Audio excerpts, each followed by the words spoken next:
సోదరులందరికీ కూడా ఈరోజు మంచి కార్యక్రమానికి హాజరైనందుకు మీ అందరికీ కూడా శుభాగా ఉన్నాను.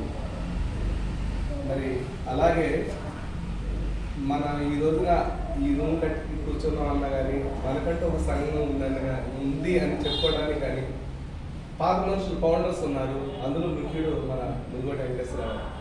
ఆ రోజుల్లో మునుగోటి వెంకటేశ్వరరావు గారేంటి, జిడుగు ధర్మయ్య గారేంటి, మంచిగంటి లక్ష్మయ్య గారేంటి, అట్లానే శంకర వెంకటేశ్వర గారేంటి, వినంబరి సత్యనారాయణ గారేంటి, ఇట్లా చెప్పుకుంటూ పోతే చాలామంది పెద్దలు ఫౌండర్స్ ఉన్నారు. మరి ఒకనొక టైంలో మనకు సెలవులు లేవు. పోటీపడి మనోళ్ళు పోటీపడి షాపులు తీసుకునేవాళ్ళు. అప్పుడే నేను డిగ్రీ అయిపోయి ఖాళీగా ఉండటం బదులు షాప్ పెట్టిన.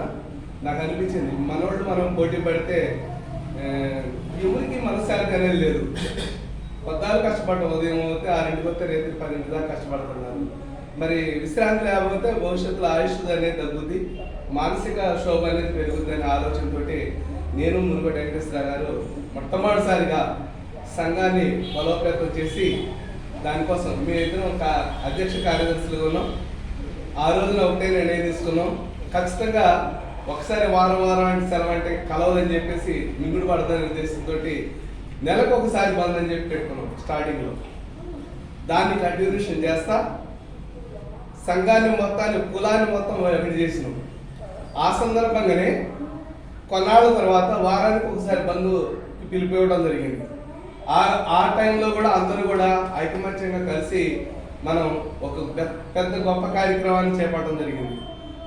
ఏంటంటే మండలాన్ని మొత్తాన్ని ఏకం చేద్దాం. మదిర టౌన్ బాగా బలంగా తయారైంది. మదిర న్యాయ బ్రాహ్మణ సేవా సంఘం అంటే అందరికీ భయం, ఏమన్నా వాడు జోలికి పోతే ఊరుకోరు అనే పరిస్థితి ఉండేది. మరి అటువంటి పరిస్థితిలో ఇంకా ఒక అడుగు ముందుకు వేయడం చేసి నేను, మన వెంకటేశ్వర గారు, అలాగే పూడూరు సుధాకర్ గారు, మరి అట్లాగే ఇంకా చాలా మంది పెద్దలందరం కలిసి ఏం చేసినామంటే మండల స్థాయిలో కమిటీ పెడతామని చెప్పేసి మొట్టమొదటిసారి శ్రీకారం చుట్టడమే కాదు, సైకిల్ తీసుకొని ఊరూరు తిరిగినాం, ప్రతి గ్రామానికి తిరిగినాం. మనోళ్ళు ఎంతమంది ఉన్నారు, ఏంటి, మీకే కష్టం వచ్చినా మేము మదర్ టౌన్లో ఉన్నాం, ఏదైనా వస్తే మదర్కే కదా వచ్చేది వాళ్ళు.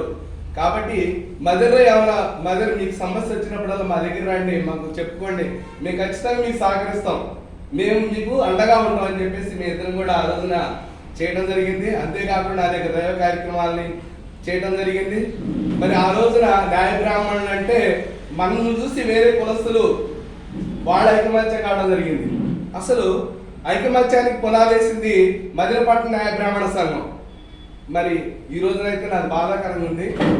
ఎందుకంటే అసలు మన సంఘం ఉందా లేదా, మన కొనుగోళ్ళందరూ అసలు యూనిటీగా అనేది ఎక్కడ కూడా కనిపించండి అవచ్చు కూడా.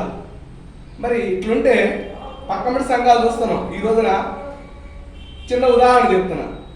మల్లా కృష్ణమాలి గారు ఇదే కులం పేరుతోటి చాలా ఉద్యమాలు చేసి మంచి స్థాయికి వెళ్ళి మరి ఈ రోజున పద్మశ్రీ అవార్డు అందుకున్నాడు.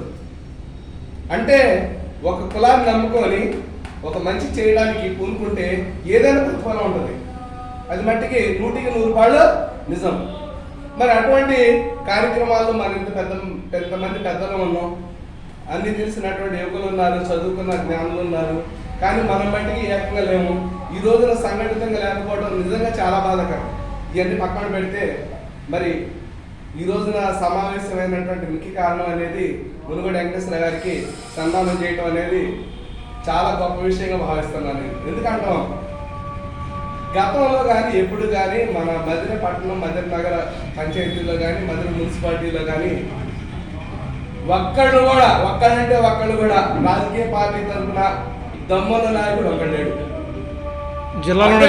జిల్లా స్థాయిలో కూడా లేరు. అంతేకాకుండా ఇంకో విషయం ఏంటంటే 5 సార్లు కంప్లీట్ మొత్తం ఒకే 6 సార్లు అంటే 3 దశాబ్ద కాలాల పాటు ఏకగ్రీవంగా పోటీ చేసే వరుస క్రమంలో గెలుపొందడం అనేది ఆషామాషి విషయం కాదు. మదర్ నగర్ పంచాయతీలో దానికి రికార్డు లేకుంది. ఓటమి ఎరగని మనిషి. మరి అటువంటి మనిషికి మనం కనీసం సన్మానం చేసే పరిస్థితుల్లో లేవు. అంటే మనలో ఐకమత్యం అనేది లోపించింది. మనం వర్గాలని అన్నింటినీ వదిలిపెట్టేసి, యుగోభావాలని వదిలిపెట్టేసి అందరూ సంఘటితంగా ఉండాలని చెప్పేసి ఈ సభాముఖంగా మీ అందరినీ కూడా మనస్ఫూర్తిగా కోరుకుంటున్నా. మీరందరూ ఈ విధంగా సహకరిస్తారని, రేపో మాపో మరి ఇక్కడ ఉన్న పెద్దలందరూ కలిసి మీరు అవన్నీ వద్దు, నువ్వు లేదు నేను లేదు, ఎవరైనా పని చేస్తా అంటే వాళ్ళకి సపోర్ట్ చేయండి, వాళ్ళకి మద్దతు ఇవ్వండి. ఎవరైనా కానివ్వండి, చిన్నపిల్లగాడని కూడా చూడద్దు, వాళ్ళని కష్టపడుతున్న మట్టుకి వాళ్ళకి సపోర్ట్ చేయండి. నా మనిషి నీ మనిషి అనేది వద్దు. అందరూ కలిసి సంఘటితంగా మరి త్వరలోనే అందరం కలిసి కూర్చొని త్వరలో మంచి కమిటీని ఫామ్ చేద్దాం. ఎందుకంటే నేను ఉట్టిగా చెప్పట్లే ఈ మాట, మీ మండల కమిటీ కానీ మధుర టౌన్ కమిటీ కానీ గత పీరియడ్ అయిపోయింది కాబట్టి కొత్త కమిటీని వేసుకొని నూతన ఉత్సాహంతో అసలు ఫస్ట్లో ఏదైతే దశ ఉందో, ఎటువంటి స్పిరిట్ ఉందో అటువంటి స్పిరిట్ని మళ్ళీ తీసుకురావాల్సిందిగా దానికి శ్రీకారం ఈ సందర్భంగా జరగాలని చెప్పేసి మరి మునుగోడు వెంకటేశ్వర గారి కార్యక్రమం ద్వారా శ్రీకారం ఉండాలని చెప్పేసి అటువంటి మనుషులను సన్మానించుకోవడం మన అదృష్టంగా భావిస్తూ మరి మునుగోడు వెంకటేశ్వర గారిని సాధారణంగా ఆహ్వానిస్తున్నాం. జిల్లా అధ్యక్షులు వచ్చినప్పుడు సన్మానం చేయడానికి వస్తారు. రండి అమ్మ, నువ్వు కూడా మా చేతులు కూడా అమ్మని చెప్తున్నాను వెంకటలక్ష్మి గారిని. మరి ఈ కార్యక్రమంలో కూడా జిల్లా ప్రధాన కార్యదర్శి ఆర్ఎడ్ సత్యం గారు, అట్లానే మండల అధ్యక్షులు మన పుల్లారా గారు, అట్లానే మిగతా వారు కూడా ఎక్స్ పర్సన్స్ అని చాలా మంది ఉన్నారు. మీరందరూ కలిసి ఈ కార్యక్రమాన్ని విజయవంతం చేయవలసిందిగా